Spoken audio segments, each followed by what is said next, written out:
And we are live. For the first time in a while, actually, I have to do like the full introduction because of, well, Toronto.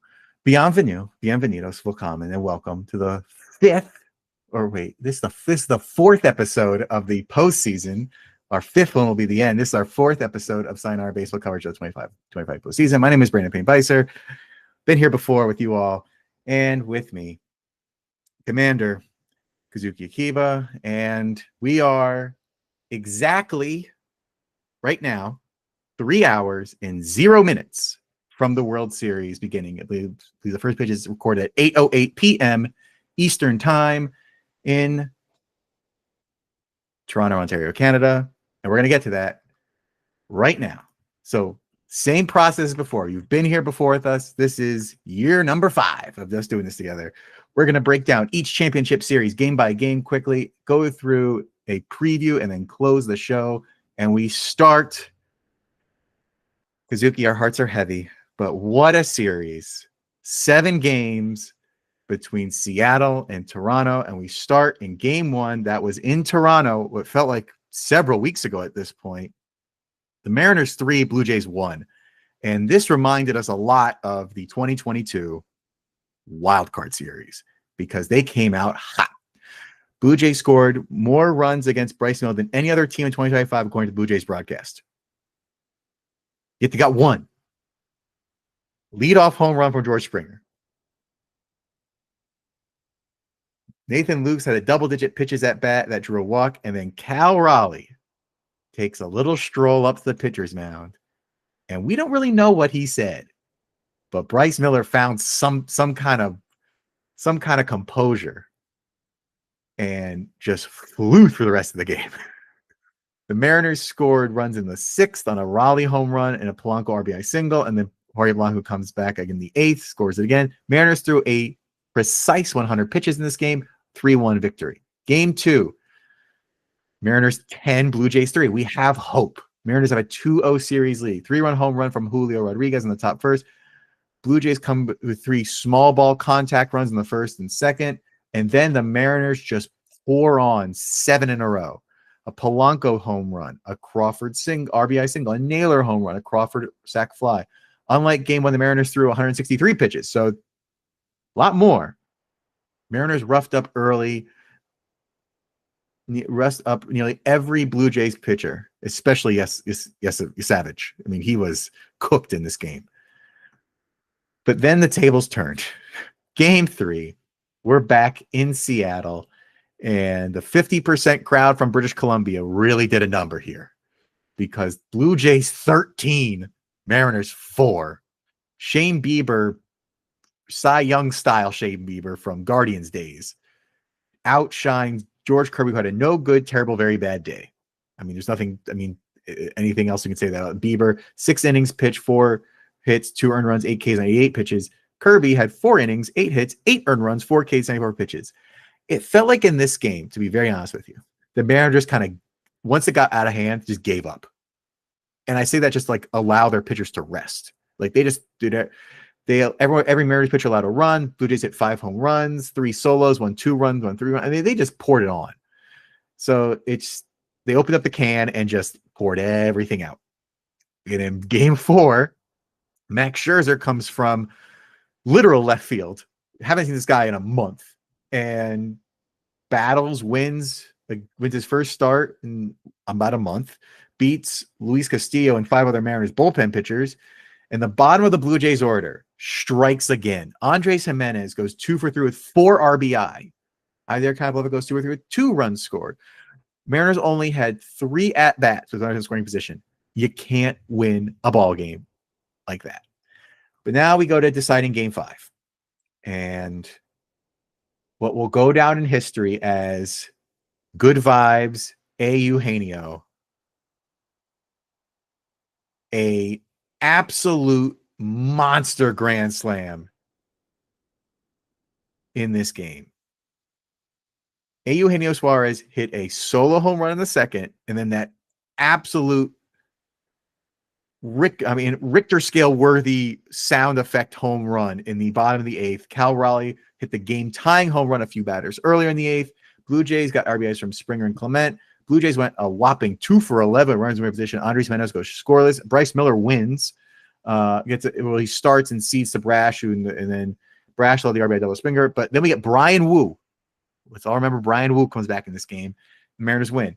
So yeah, this was a surprising game where I don't know why Schneider went with Luke's, like when two switch hitters coming up was Raleigh and Polanco hits very well against lefties. Like, and it was a lot. Yeah, that was, but then they course corrected, obviously, as we course corrected very much in game 6. Backs against the wall. Was Gilbert Savage was what you felt like it was supposed to be in this game? Savage, I could see. I mean, Mariners lineup, to be fair, it was very top heavy. Only 4 guys were producing. The bottom of the lineup was a black hole. The Mariners relied so much on home runs in this series. It was in the postseason to begin with. But this was unreal. Like they got when they couldn't hit, it looked real bad. They couldn't hit in this game. I'm kind of frustrated that after you have so much sample size, why are you throwing in Dominic Canzone in a lineup? Like he didn't have rollerblades in a long time till Game 7, and it was working for that. But yeah, like the starting pitching was awfully disappointing. Game 6 was real tough to watch. I think looking back at it, like I've been saying to people that Mariners, while they have a good rotation, I really think they lack the guy, the ace. They don't have an ace. I think they're all number 2 starters. Like Castillo was the guy in 22, and it worked out really well. But Castillo it's already 3 years afterwards, right? So I think the whole problem with this series is Blue Jays are great offense, but Mariners lack the guy like a Crochet Scooble type of talent. The question is, the Mariners ever they have great pitching. Let's see. The Mariners pitching staff is phenomenal. Let's go. But the like you said, it's hard to pick of the pitchers. Like this guy is the guy who's going to do the Tark Scooble, Garrett Crochet type of performance of like 14 strikeouts and. Yeah, I guess it might have been Brian. It might have been Brian Wu if he was healthy. I think. Brian Wu was the All-Star this year. Yeah, so Brian Wu was injured like at very end of the year, and it was tough because the Mariners lost Game 6 6-2. Game 7, the wheels just came off the bus. I mean, this was tough. That 7th inning was really tough. I mean, George Springer 3-run home run clinches the series, gets into the World Series. Yeah, Mariners got the Bieber early. Weird karma in a way where I think the Blue Jays broadcast was saying like the Mariners Seattle fans were booing Springer's injury, and obviously I don't advocate for people getting hit. And then the Blue Jays were booing Eugenio Suarez, and they came up because of the whole Grand Slam. So this was a very karmic-y vibe type of game because that 7th inning was just. Yeah, they were 9 outs away from their first World Series, and I think to me the biggest blunder was Dan Wilson just shit the bed. I'm sorry to say this, he shit the bed on the managerial decision. You had Bizarro who's been pitching every single game, including 2 innings in Game 6 when he didn't have to, when the game was out of line. One of your best guy, and then Andres Munoz who was arrested for 3 freaking days. And you don't bring your best guy in the highest leverage situation against George Springer. Like at the bare minimum, what you could have done is walk George Springer and just face Luke's, and then maybe gave up a 2-run single. Right. So it was Mariners never got another base runner after the home run by Springer. And I feel like we knew that was going to happen. Their offense was so home run reliant, and I just knew they weren't going to score any more runs. So it's you had to manage. They didn't get another runner on base since then. Like Kazuki said, Brian Wu pitched the 5th, the 6th, and the first out of the 7th. Yeah, that's part of the issue. Is I feel like Kirby was actually settled down, and he could have gone one more inning before going to Wu. And Wu was a little bit shaky, in my opinion. But if you look at the 2 innings, like the 6th inning when he was facing Vlad, like I don't get why he was attacking Vlad and he struck him out, both Springer and Vlad. But then for some reason, he just went around the corners and stopped attacking hitters, and he should have never walked Barger. I get the IKF hit. That was a weakly hit ground ball. That was, I guess, poor positioning by JP, but like those 2 runners should have been on in the first place. Like, it just right. The Mariners basically ran a situation where everything that could go wrong did go wrong at the wrong time for them to actually recover from it. So they reached the first ever Game 7 in postseason history, in postseason franchise history. It was they correctly called it was the most important game ever in Mariners history that day, and it just fell apart on. Yeah, it's a gut punch to the fans. And to me, like, I know they're going to try to invest in the offseason. To me, this was their shot to the World Series. Like, so that is the question for, I think, teams like the Phillies, the Mariners, and a couple of teams that like they really stocked up. Is like, are they going to, how are they going to happen? What's going to happen? And the Blue Jays are going to host a World Series game, like I said, in about a little under 3 hours. But they will face the Los Angeles Dodgers, who, as much as we talk about the Mariners going 7, the fact that the Dodgers won this in 4 is, I think, more surprising. Because the Brewers, I thought they were the best team in baseball. Yeah, I thought they were the best team. What happened? Literally, what happened to the Milwaukee Brewers in this series? Dodgers 2, Brewers 1, game 1. Freeman hits a home run, breaks the deadlock to win the game. Betts walked to score the second run. Dodgers hit a double, hit into a double. It became a double play with a misread on a ball hit off the wall. It was absolutely wild. An 8-6-2 double play. Go look on the scorebook. It is recorded as an 8-6-2 double play. Dodgers bullpen almost ruined an amazing start by Blake Snell again. Sasaki threw 22 pitches and allowed multiple base runners, with one scoring on a Churio sac fly. The lucky ground rule double. It was just a ground rule double. And if it was a home run, they would have lost. Only 2 hits allowed by the Dodgers the entire game. Snell was incredible. Oh, yeah, 100%. Snell, 8 innings. And then I think, like you mentioned, you head to head. The 9th inning was the bullpen. That's their weakness. Sasaki being shaky, and then Vesia walked, and then you brought in Trinan. Yes. And then there was that one play. It was bases loaded, 2 outs, and Trinan was clearly shaky this entire game. And Bryce Terang, like, he had a chance to be a hero. And like it literally just fell just in front of the wall. Just in front of the wall and bounced right over American Family Field. I mean, then it's not just that. Like, he could have been hit by the pitch and could have tied the game. Oh, that too. Oh, yeah. Oh, and then he didn't. He just backed away, and I get it. Like, you don't want to get injured, but like, that was your chance to tie the game. So tough. Well, game 2 is no better. Yamamoto pitches the first complete game for the Dodgers in postseason since, how many of you heard this name last time? Jose Lima, to bring the Dodgers to a 2-0 series lead. Jack and Joe hit a home run off the bottom first, and everything fell apart from there. Dodgers scored 5 unanswered off Freddie Peralta. Bullied the Brewers bullpen was how I look at this game. Otani RBI single. Teo and Ike and Tommy Edman collectively went 6 for 11 with 2 RBI and 3 runs scored.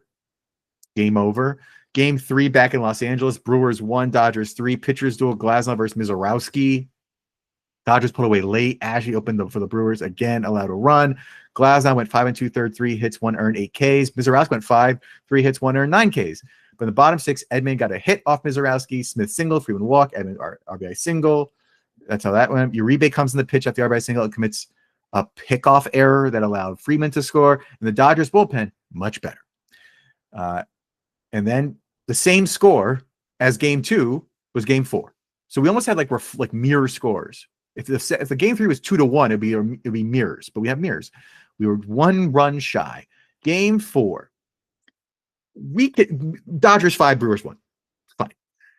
Kazuki, where were you when you watched this game or listened to this game? Because all I can think about is watching the broadcast and watching Shohei Ohtani hit home runs that looked like out of a video game. I mean, this was one of the most historic game I think I've seen, and I know people who went to the game, and it's probably the best game they'll ever see from an individual. Like, video game number, as you mentioned, 3 home runs, moonshot that one cleared the scoreboard. Yeah, the video board. It's a video board. That diamond. The diamond is a diamond-shaped video board. The video board in right center cleared it. The average home run distance was 447 plus feet. Oh, yeah. His second home run was 469. And then on top of that, he was on the bump, Right. He also threw 100 pitches and allowed 2 hits and struck out 10. Yeah. video game. I don't think Babe Ruth has done that in like a playoff No. series. Brewers went with Quintana, which was a little bit of a surprise, but whatever. Brewers got back one late, but the Dodgers bullpen survived, and here we go. Yeah, I mean the craziest part, I think, if you think about all this, ever since the Brewers posted the L flag, how the Cubs raised the W instead they had the L to make fun of the Cubs. They only scored 4 runs, 4 runs in this entire series, 1 run each. It's crazy. So now we have a World Series. Toronto will host the Los Angeles Dodgers. So that means it's 2-3-2, correct? Just like the last series. So it'll be 2 in Toronto, then 3 in LA, 2 in Toronto. 50,000 people can sit in the Sky Dome. It's Rogers Center. It's the Sky Dome to me. Will the roof be open? I don't know. I don't think so. But this game is going to be. It's a hot. This is what we would imagine the Stanley Cup Finals to be. Not baseball, but it's glorious that it is baseball because for the first time in I think 32 years, if I have this right, since 93, 1993, the Joe Carter walk-off hit. We will hear 2 national anthems in the World Series. We will hear the Canadian national anthem, and then we will hear the American national anthem. So this is because I don't think Montreal made the World Series from 93 to 2005. No, the only chance was when the strike happened. That was the best team, and I think there's a Netflix documentary out that is like quite entertaining that you guys that was the Expos when the Expos were exactly. Expos. That was Vlad Senior. Yeah, and Pedro and all those like players, man. That was a dream team. So yeah, let's get through this. Toronto Blue Jays, run it down. Let's start. Sixth lowest MLB strikeout rate. They have a top 5 hard hit rate. Pitches per plate appearance. They are very aggressive. That is a point of contention I will circle on this game. I think that you agree that is a point of contention because when you have pitchers like Snell and Yamamoto and the Dodgers bullpen, that is a point of contention. They score 5 runs per game in the postseason. Right-handed hitters are very good against the changeup. Yeah, their xFOB was 359, top 3 in MLB. So I think well above league average for a BABIP against left-handed pitchers. Yeah, so Snell, that's 2 bad sign. He's a changeup guy, plus he's a lefty. Right, that's two slights against him. And then Kevin Gausman has been real good. Very good. And he came out of the bullpen in one game. And they're going to Savage tonight. Savage is starting tonight, if I remember the reports correctly. Yeah. So there we go. So we have a right-hand heavy lineup versus a left-handed pitching. 7 righties likely when Blake Snell starts. I mean, yeah, they did. They have Bo back, and then it's all righties. I think Schneider's batting second instead of Luke's. So yeah, it's all most righties will hit the changeup well, except Vlad. Offense will build off extra base hits, a few strikeouts, and they're going to swing early and swing often. Tend to see fewer pitches per plate appearance. These games go by quick with them. Like I said, the Mariners threw 100 pitches and won a game against them, which is not surprising. Yeah, and that's if they only hit weak contact. But, at a certain point, if they're barreling the ball, it's going to be a long game. And if you look at, I always like to talk about the stadium and the environment. Dodger Stadium favors the right-handed home run power. And what do the Blue Jays have? Potentially 7 righties against a left-handed pitcher. So great. Rotation, Gausman, Savage, both strong against lefties. A splitter heavy. They have a splitter heavy, rotation of pitches. So good for them. So the goal is to keep the Dodgers not scoring a lot of runs, which means you have to limit Ohtani and limit that top of the lineup. But I will say, I think both these teams can win because of the bottom of their lineup. Jimenez, Barger, right? I think that's Clement, especially Clement. He's been so good. And now you're adding Bo, and then Dodgers, you have a $100 million payroll in the bottom lineup alone. Muncy, Kike, and then that's a pretty tough line. And Pages has been good. So yeah. So I think that's going to be the real clincher. Let's see. Toronto thrives when when force starts to abandon their preferred second pitch. We saw that like how the Mariners did that against the Tigers, throw a bunch of splitters because they could hit them. The Toronto flipped that and said, "You want to throw a bunch of splitters at us? Fine, we're gonna hit them. We're gonna hit everything." Yeah, sliders. Yeah, Tigers can't hit any sliders, but yeah, like Blue Jays could hit off speed really well. So yeah, so that's gonna be an interesting situation. I don't think there's anything real else to say. Trey Savage, how is it? You think his arsenal is set up to do well against the Dodgers or not? I mean, since he's a splitter heavy guy against Otani and Freeman, yeah, probably.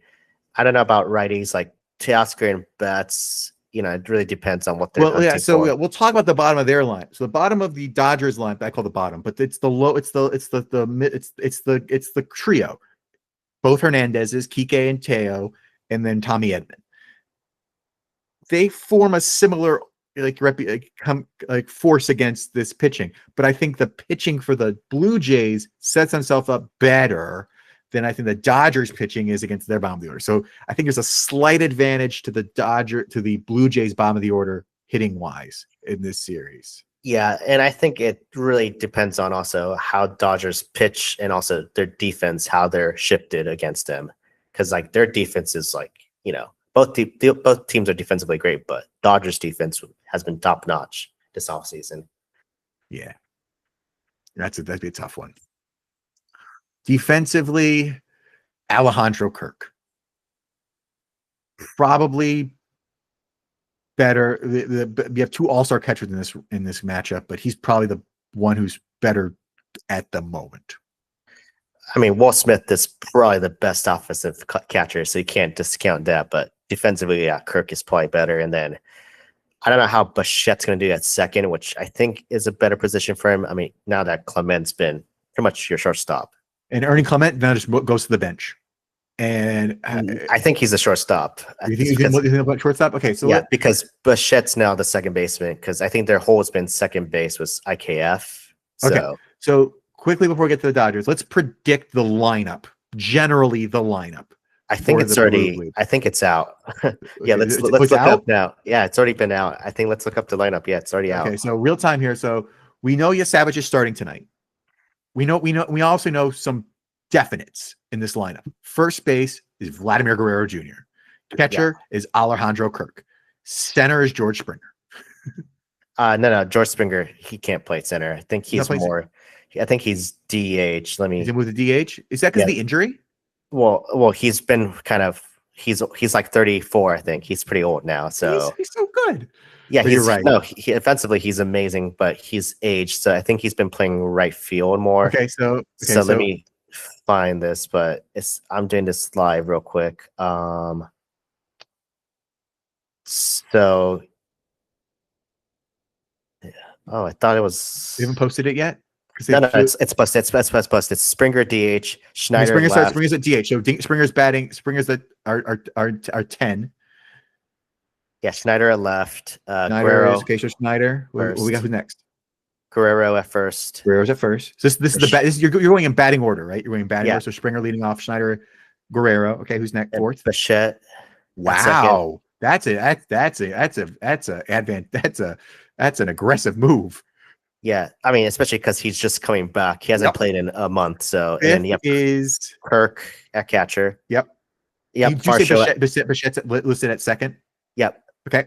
He's 4, and then Kirk, and then Varsho in center. I think he's been center field all series. Oh, really? Okay. So I always assumed Springer was going to sit in center, but you're right. Varsho is definitely Dalton Varsho. Yeah, okay. It's between Varsho and Straw usually. I think at center, and then because they could also move to left once they have a pinch hitter, and then you have Clement actually at third because okay, it's a surprise. So I think Barger's out. Yeah, now thinking about it, Barger's probably on the bench because it's a lefty. And then you have Shaw and right. And yes, of course, Andres Jimenez is the shortstop, who used to be the shortstop. Okay, so the bottom of the order is a little different this time. So they don't have that IKF, Andres Jimenez, Addison Barger, because only one of the three is there. Yeah, that's right.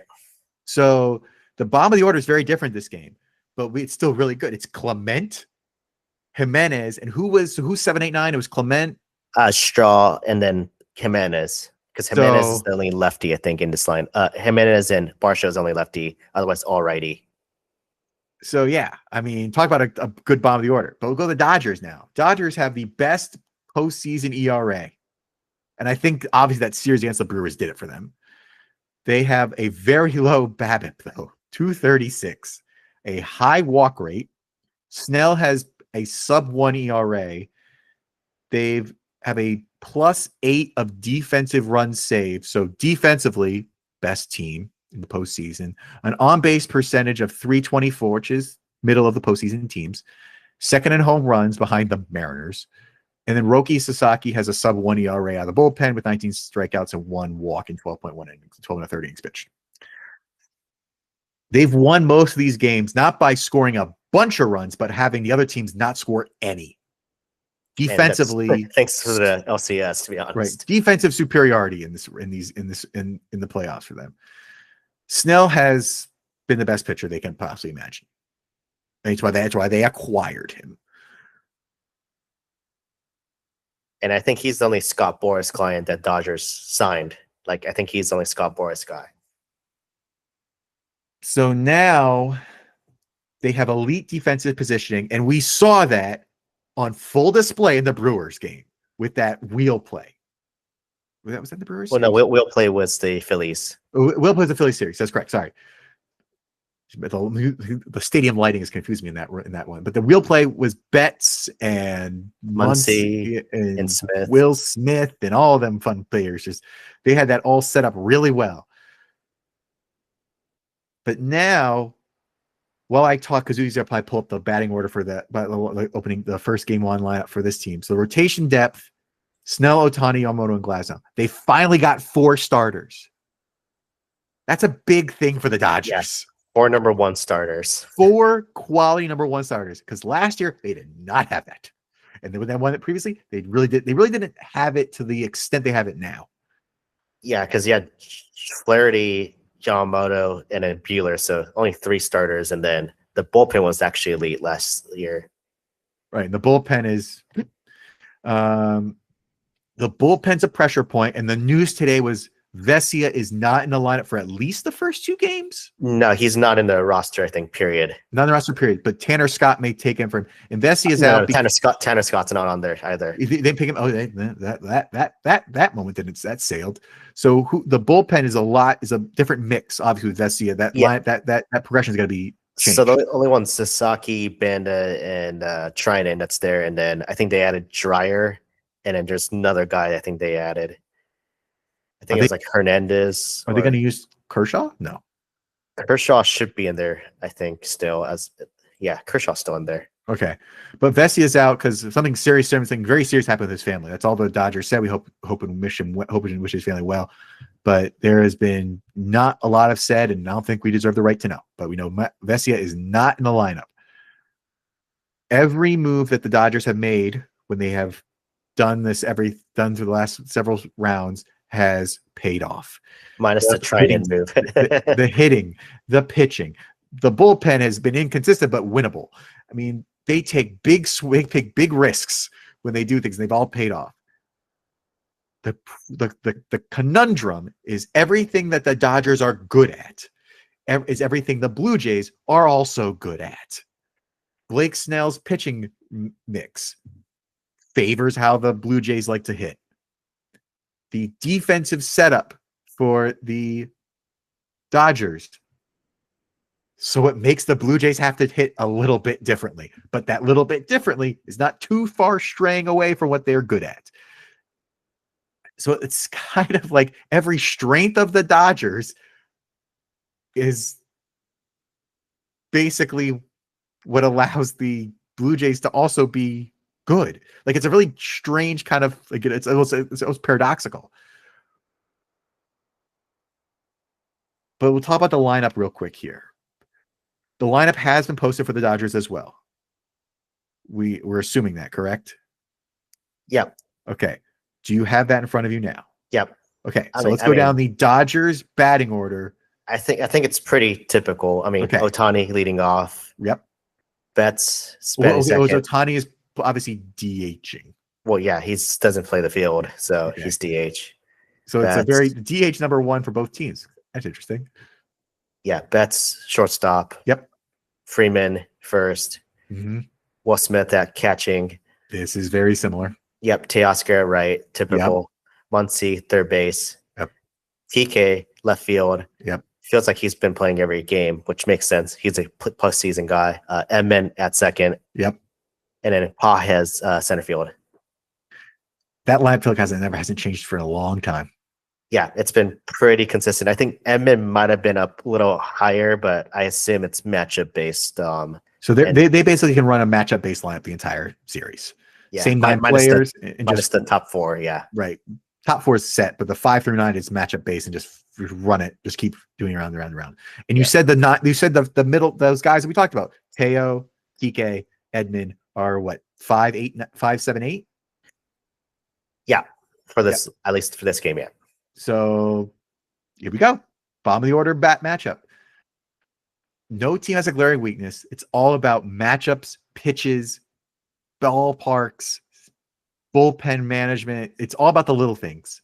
Whoever does the little things well is going to win. Whoever does them not so well will lose. I think it's a clear-cut distinction, and we'll break that down at the end of after potentially 7 games. Dodgers probably have the edge, I would say, publicly. I think most people feel the Dodgers have the experience to win, the know-how to win, the team to win, the player. I mean, Shohei Ohtani is a superhuman type player. I mean, they won the World Series last year, so they have the experience. Been here before. But the X factors, you have 2 extremely different baseball fields. Rogers Center, big, cavernous, huge baseball field, high walls, and it's a big round dome. There's a kind of favor. There's not really a favor left or favor right, though. They kind of sit either way. The favors is like the extra base hits in the Rogers Center. Like a single center, in most ballpark can be a double there. Yeah. And then obviously Blue Jays is a righty heavy lineup. So right. And that favors the Dodgers having a short left field porch at Dodger Stadium. Bullpens. This is where it could really, this is that micro, that minor, that little factor where it could really tip the scales either way. The bullpen from Schneider and the Blue Jays needs to be on point. You got to get the right. He's going to match up this whole series. If I don't want Emlyn Fishing going 3 times around, I want this guy against this guy. He's going to do that every game. We already know that. The question is who he picks. It's probably going to be always Louis Varland. That's been his go-to guy the entire postseason for anything. So, yeah. And then with the Dodgers, you got Sasaki Treinen, pick your choice, and so forth. Defensively, Muncy may not be the best batter, but he is a great third baseman. And the Blue Jays are not necessarily known for their defense, so the defensive edge is going to go to the Dodgers here probably. And everything starts over. It's been 5 days. Tuesday, Wednesday, Thursday, Friday. So it's been a long time. And what's going to happen? You have a Dodgers team that's been sitting for a week plus. And now we have a Blue Jays team who didn't have to travel, won the game on Monday night in Toronto, sat at their homes in Ontario, and here they go. And that's the show. We got 35 minutes, a 35-minute show today. And like we said, tonight it starts. It's going to be you got to keep your eye on the schedule. I think every game's at 8:00. Every game's on your local Fox affiliate in the United States. I believe every game north of the border is on Sportsnet. Like stand corrected, but it's just going to feel weird. It's going to feel weird that's going to be Toronto versus Los Angeles. Because I don't think we picked that at the beginning of the year, but it's gonna be great. 2 teams that are like we said have such equal factors against their strength as they can execute a strategy against their strength for both sides. And we'll see you all in probably a week or so. We could see you early November, depends how this goes. Thank you for joining us. Another episode. Shout out to our friends at the farm and all of them this week. We'll post this episode on LinkedIn. It's on YouTube. Shout out to Cowboy Bob, everyone in regular Virginia, Margaret, Shelton, Boone, Winnie, Bandit, Gatsby, Jake, all our canine and fluffy companions and listeners. And we will join you at the end of an international World Series in about a week's time. So until then, we'll see you soon.